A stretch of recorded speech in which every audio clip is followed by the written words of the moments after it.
Okay class continue करते हैं, बस ये लास्ट की 2 स्लाइड्स हैं, इसको एंड करके फिर वाइंड अप करते हैं।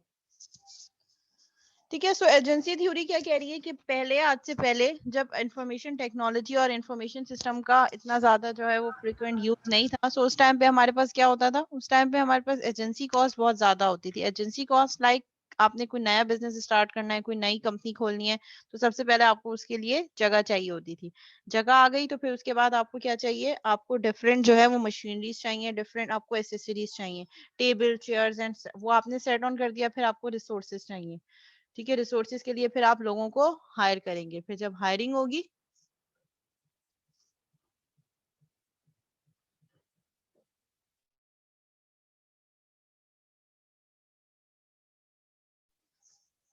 ठीक है, तो उस टाइम पे आपको कैपिटल ज्यादा चाहिए था, ज्यादा इन्वेस्टमेंट चाहिए थी बिजनेस स्टार्ट करने के लिए।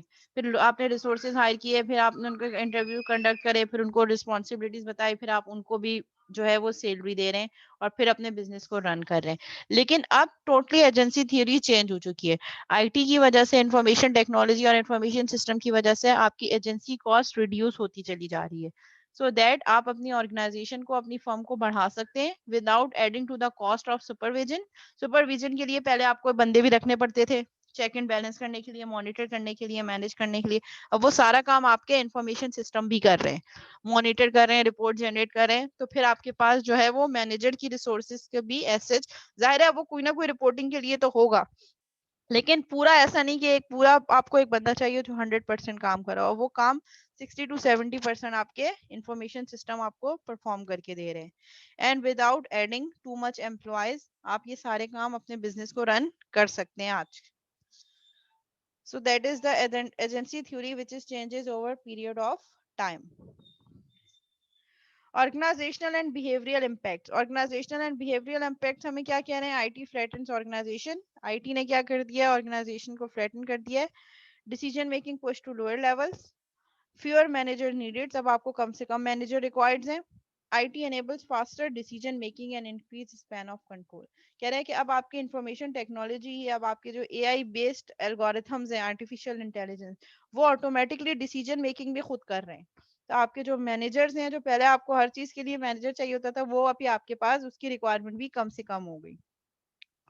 Post industrial organization flatten because in post-industrial societies, authorities increasingly relies on knowledge and competence rather than formal positions. वो कह रहे हैं अब लोगों को हायर करने के बजाय जितनी भी इंडस्ट्रीज हैं, वो किस पे काम कर रहे हैं, वो नॉलेज और कॉम्पिटेंस पे काम कर रहे हैं। और वो नॉलेज और कॉम्पिटेंस उनको कहाँ मिल रही है, through information system. Information system में जो पास डेटा है, वो इंफॉर्मेशन सिस्टम उस पास डेटा को यूटिलाइज करके आप उस पे एआई बेस्ड एल्गोरिथम लगा सकते हैं, जिससे उसकी वो खुद से डिसीजन ले रही है। मतलब आपने उसको इतना पावरफुल बना दिया कि वो ऑटोमेटिकली डिसीजन ले रही है। अब देखिए, पहले एटीएम मशीन का किसी ने सोचा भी नहीं होगा कि बैंक्स में अकाउंट है, पहले हम चेक वो कराते थे, साइन करके सबमिट करवा दिया, वो 1 से 2 दिन लेता था प्रोसेस होने में, फिर उसके बाद अमाउंट कहीं ट्रांसफर होता था। अब मुझे पैसे चाहिए, विड्रॉ करवाने, विद इन टाइम एटीएम में जाऊंगी, मुझे अगर मेरे अकाउंट में है अमाउंट तो वो इजीली मेरे पास। मींस कि हर चीज जो है वो टेक्नोलॉजी ने बहुत ज्यादा रैपिडली, बहुत कम टाइम में बहुत ज्यादा चीजें चेंज हो गई हैं।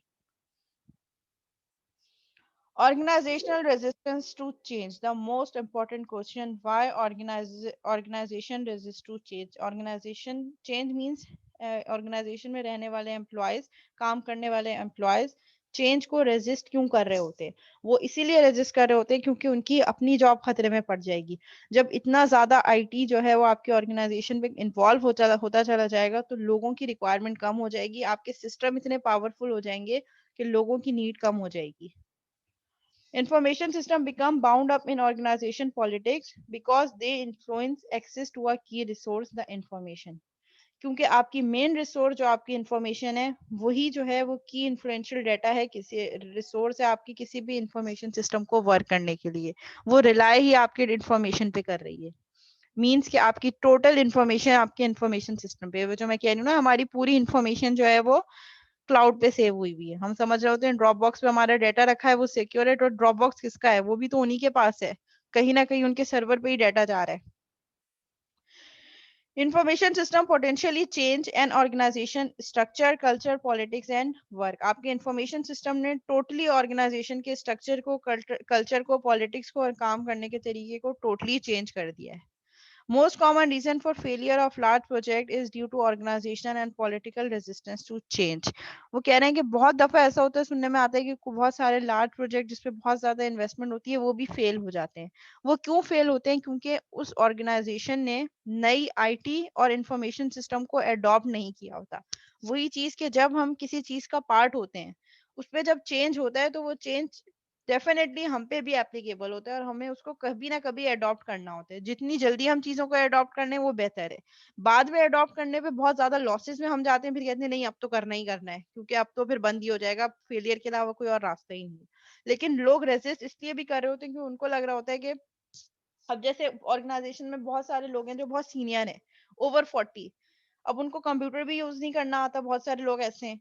तो अब अगर कोई नई प्रोसेस आ रहा है तो वो उसको कैसे फॉलो करेंगे जब उनको तो सिंपल कंप्यूटर यूज करना नहीं आता। तो उनको लगता है कि पहले हमें अपने काम हम कर लें, वही बड़ी बात है कि हम नई चीजें सीखें। तो इसलिए लोग रेजिस्ट कर रहे होते हैं। लेकिन अगर आप चेंज नहीं करेंगे सही टाइम पे तो फिर आपको बड़े बड़े फेलियर्स अकर होंगे। Workers may resist change that disrupt their our routines, so IS cannot implement it।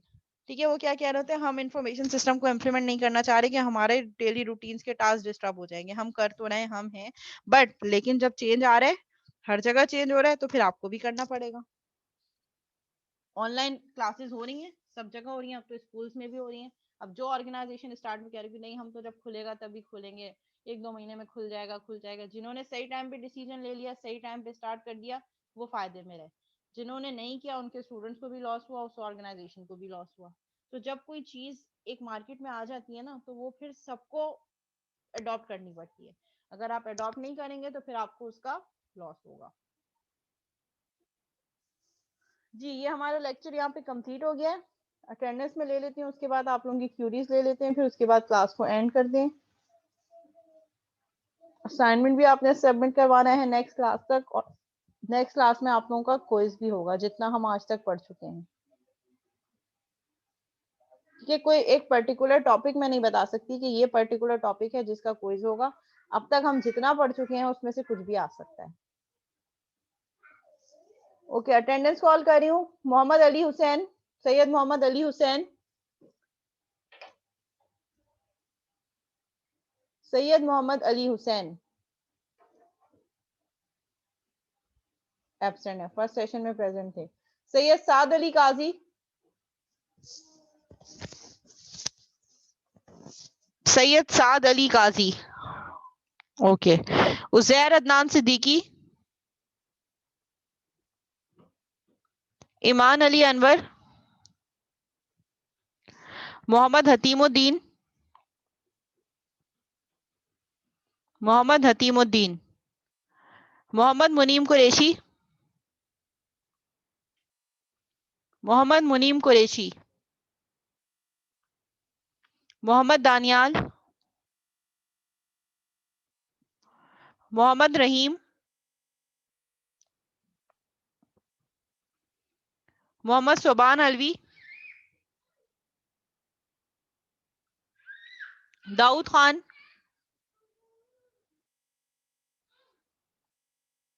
Mohammad Jahangir Hussain, Syed Rabiul Hasan, Mahnoor Fatima, अजान कुरैशी, सैयद मोहम्मद साइम, हाफिज उमर इकबाल, मोइज रिजवान,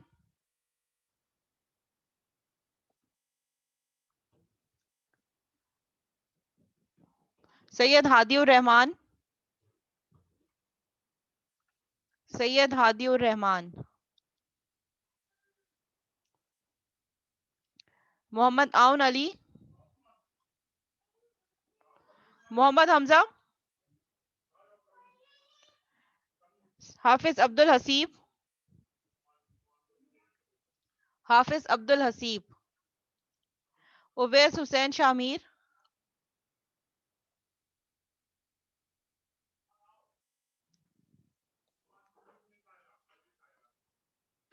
ओवैस हुसैन शामिर,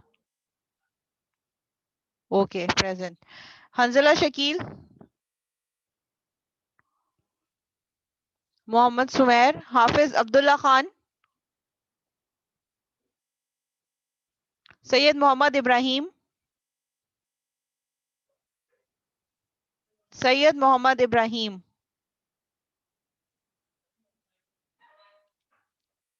मसाब बिन जिया,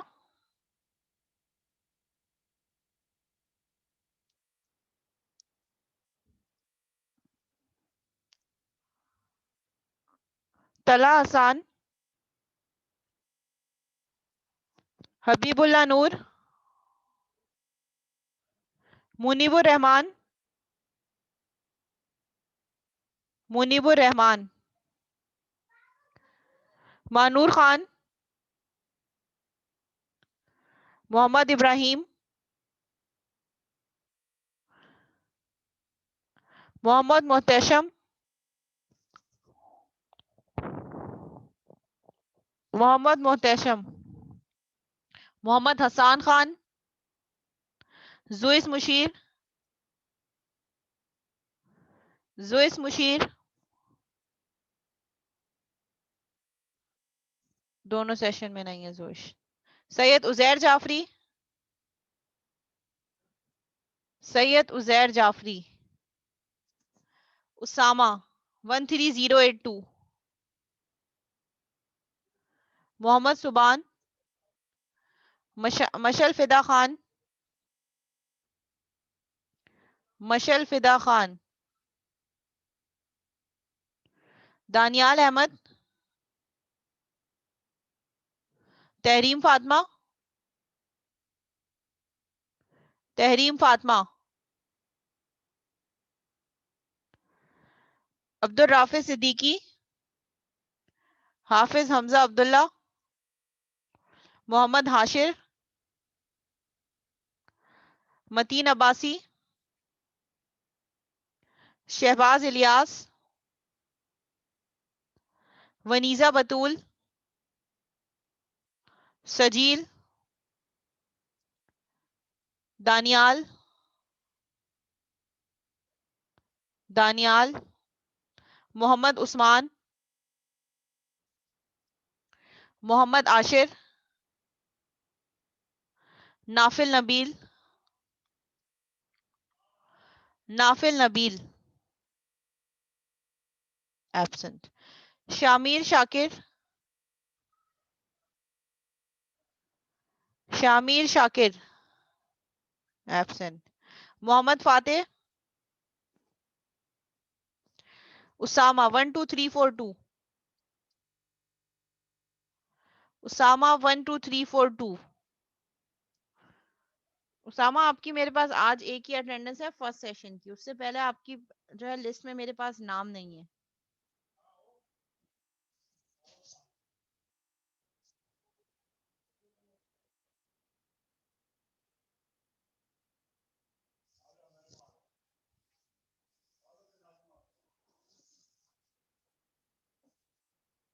ओके इसको यहीं तक रखते हैं क्लास को। क्लास कोई क्यूरी तो नहीं है?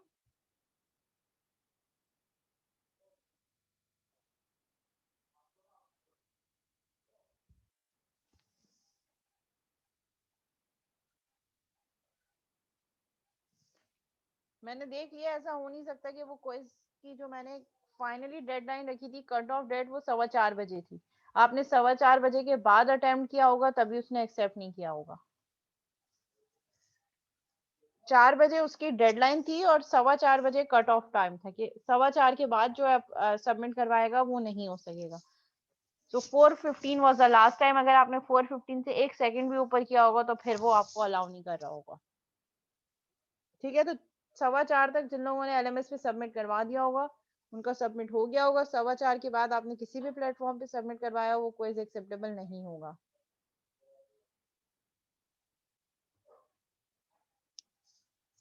ठीक है, यहीं तक रखते हैं, क्लास को एंड करते हैं। नेक्स्ट क्लास में आपका नेक्स्ट क्विज होगा इंशाल्लाह, मोस्ट प्रोबेबली जितना हम यहाँ तक पढ़ चुके हैं, और उसमें भी टाइम का ख्याल रखिएगा।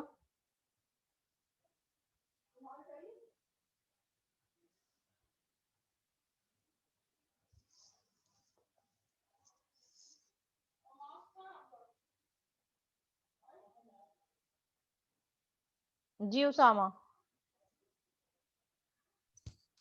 अस्सलाम वालेकुम मैम।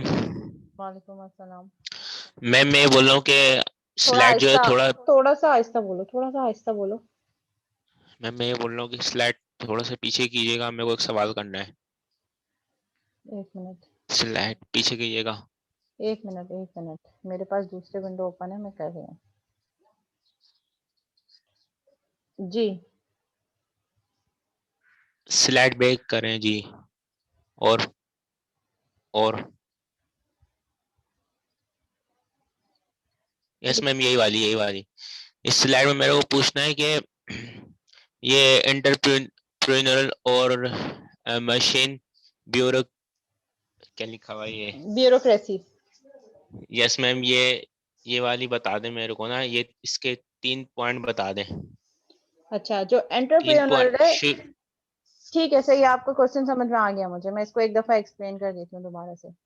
ठीक है, एंटरप्रेन्योरल क्या होती है? Small startup businesses. Let's say मैं एज अ पर्सन, मैंने कोई भी स्मॉल बिजनेस रन किया, कोई अपना स्टार्टअप स्टार्ट कर दिया, दो लोगों ने मिलकर एक एंटरप्रेन्योर बेस्ड एप्लीकेशन, कोई भी सॉफ्टवेयर जो अपने स्मॉल बिजनेसेस चला रहे हैं, तो वो हमारे पास एंटरप्रेन्योर बिजनेसेस के अंदर आएगा, स्मॉल स्टार्टअप बिजनेसेस, जिसके लिए आपको ज्यादा इन्वेस्टमेंट नहीं चाहिए हो, किसी भी एक पर्सन जो है वो अपना बिजनेस रन कर सकता है, जिसको हम स्मॉल स्टार्टअप बिजनेसेस कह रहे हैं। मशीन ब्यूरोक्रेसी इज दैट ऐसी फंक्शनैलिटी जो मिड साइज हो, जिसमें नंबर ऑफ एम्प्लॉयज कम हो, जिसमें एक से ज्यादा जो है वो इन्वेस्टर हो सकते हैं। और मैन्युफैक्चरिंग फर्म जो किसी भी चीज को मैन्युफैक्चर करने के लिए यूज हो रही हो, मैन्युफैक्चरिंग के लिए यूज हो सकती है, that is machine bureaucracy. Divisionalize bureaucracy, Fortune 500 firms. ठीक है, कोई स्टैंडर्ड ऑर्गेनाइजेशन है, उसके कुछ सेट्स हैं, जो ऑर्गेनाइजेशन उसको फॉलो कर रही हो, वो डिविजनलाइज ब्यूरोक्रेसी के अंदर आती है, 500 फर्म्स के अंदर। प्रोफेशनल ब्यूरोक्रेसी, जिसमें तमाम स्कूल्स, हमारे स्कूल्स आ रहे होंगे, हमारे हॉस्पिटल्स होंगे, जितने भी पब्लिक एंड प्राइवेट सेक्टर्स इस तरीके के जो मल्टीपल यूजर्स को फैसिलिटेट कर रहे हो, एंड जो हमारे पास लॉ एजेंसीज हैं, लॉ फर्म्स वगैरह। और एडवोकेसी में हमारे पास कंसल्टिंग फर्म्स आ रही होंगी, जिसमें कंसल्टेशन वगैरह हो रही हो, तो उस टाइप के रिलेटेड जो ऑर्गेनाइजेशन होंगी वो इस कैटेगरी के अंदर होंगी। So these are basically different categories in which different organisations और different firms can set up. तो सबसे बेसिक एंटरप्रेन्योर है, जिसमें कोई भी अपना बिजनेस स्टार्ट कर सकता है। मशीन ब्यूरोक्रेसी, मिड साइज कोई भी छोटी कंपनी जिसमें 8-10 लोग हों, वो मशीन ब्यूरोक्रेसी के अंदर आएगी। डिविजनलाइज ब्यूरोक्रेसी, फॉर्च्यून 500 फर्म्स, ऐसी फर्म जिसमें हमारे पास नंबर ऑफ यूजर ज्यादा हो। ठीक है, लेट से नंबर ऑफ एम्प्लॉयज ज्यादा हो, जिसके कस्टमर्स बहुत ज्यादा हो, 50 to 100 या 20 to 70 जिसके जो है वो एम्प्लॉयज हों, मैनेजर्स हों, डिफरेंट लोग हों, वो डिविजनलाइज ब्यूरोक्रेसी के अंदर आएंगे। और लॉ से रिलेटेड जितनी फॉर्म्स हो, स्कूल सिस्टम, हॉस्पिटल, वो सब प्रोफेशनल ब्यूरोक्रेसी के अंदर आएंगे। और एडवोकेसी में हमारे पास डिफरेंट कंसल्टिंग फर्म्स आ रही होंगी।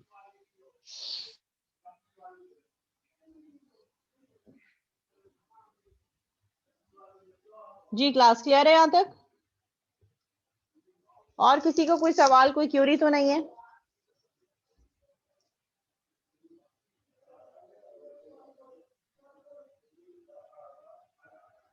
जी बिल्कुल, जा सकते हैं।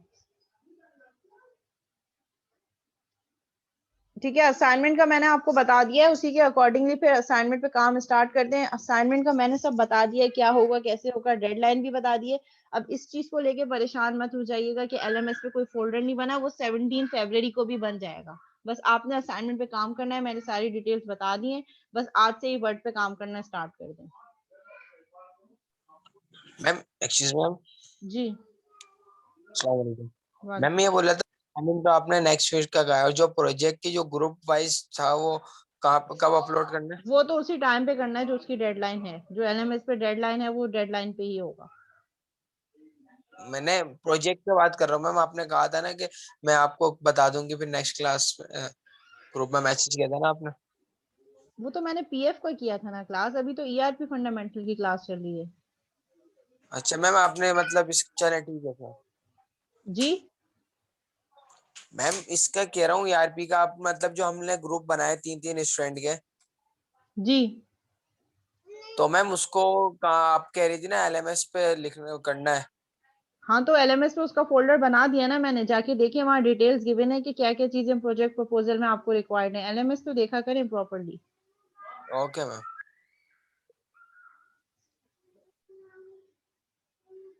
सारी चीजें मैंने बता दी हैं, मैं रिपीट नहीं करूंगी। असाइनमेंट से रिलेटेड पूरी एक क्लास आज का सेशन असाइनमेंट पे गया है, तो रिकॉर्डेड लेक्चर में देख लीजिएगा असाइनमेंट कैसे सबमिट करवाना है, कौन कैसे सबमिट करवाना है, कहाँ करवाना है, सब मैंने बता दिए।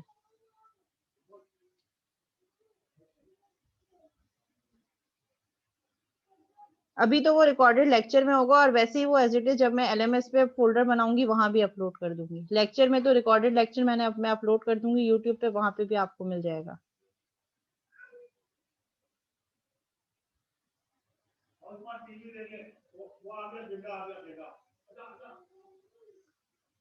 असाइनमेंट इंडिविजुअल होगा। प्रोजेक्ट में मैक्सिमम थ्री मेंबर्स रिक्वायर्ड हैं, और अगर कोई प्रोजेक्ट अकेले भी बनाना चाह रहा है तो वो अकेले भी कर सकता है। असाइनमेंट हमेशा इंडिविजुअल सबमिट होगा, एक स्टूडेंट अपना असाइनमेंट सबमिट करवाएगा।